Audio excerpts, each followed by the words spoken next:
Hello everyone, welcome to my channel. Today I am going to show you how to graft two ends together using the Kitchener stitch in the round. This is my Resolute Cowl, and this pattern calls for a twist in the tube before you graft together. If you are working a pattern that does not, you will simply keep yours flat and then come together like this. But I'm going to go ahead and give this a quick twist. This pattern is linked in the description below if you would like to take a look at it. So when we are grafting using the Kitchener stitch, you are essentially bringing the ends of your tubes together like this. So this is our front needle, this is our back needle. The front is where your working yarn comes out of.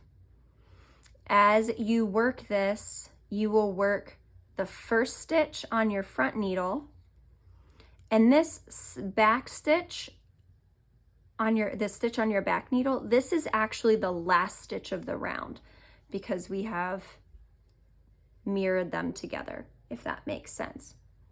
So the first thing you need to do is you are going to measure your working yarn to about 4 times the circumference of the tube you are working.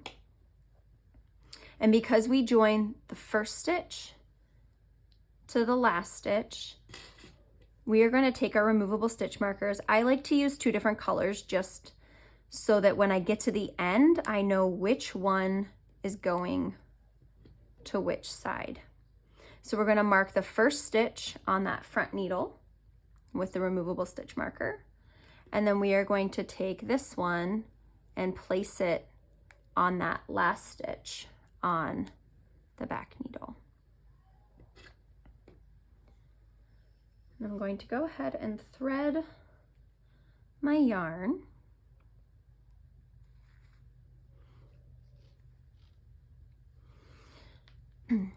When you typically work the Kitchener stitch, there are 2 setup steps when you're working it flat. But because we're working it in the round, we are going to bypass those and just go right into the typical repeat for the Kitchener stitch.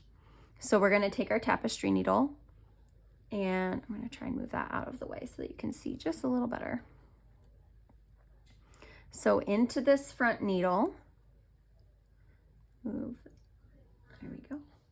Let's see if I can zoom in a little bit.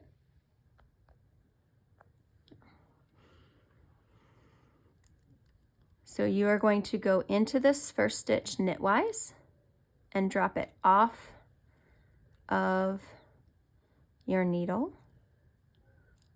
Give it a little tug. And then you will go into this second stitch purlwise and leave it on. And then go ahead and pull that through. Now we're going to move to the back needle, and we are going to enter the first stitch purlwise and take it off.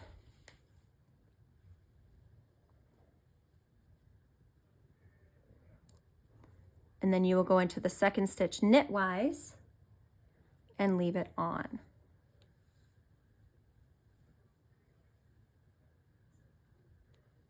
Okay, so I'll show you that one more time. You will go into, on your front needle, the first stitch and knit it knitwise and take it off. Slip it off your needle. Oops.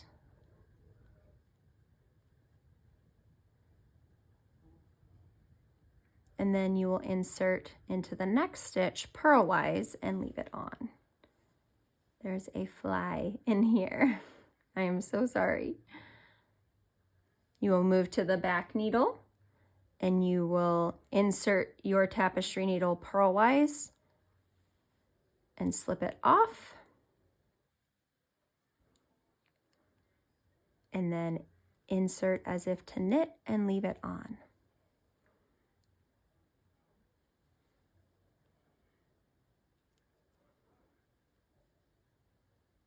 So insert as if to knit and slip off, insert as to purl and leave on. I like to combine the two little steps there to make it just a little easier.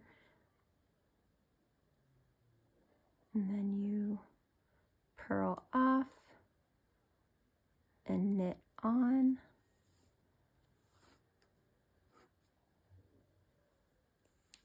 And go ahead and give it a little tug. You want to try and match the tension that you had on your cowl.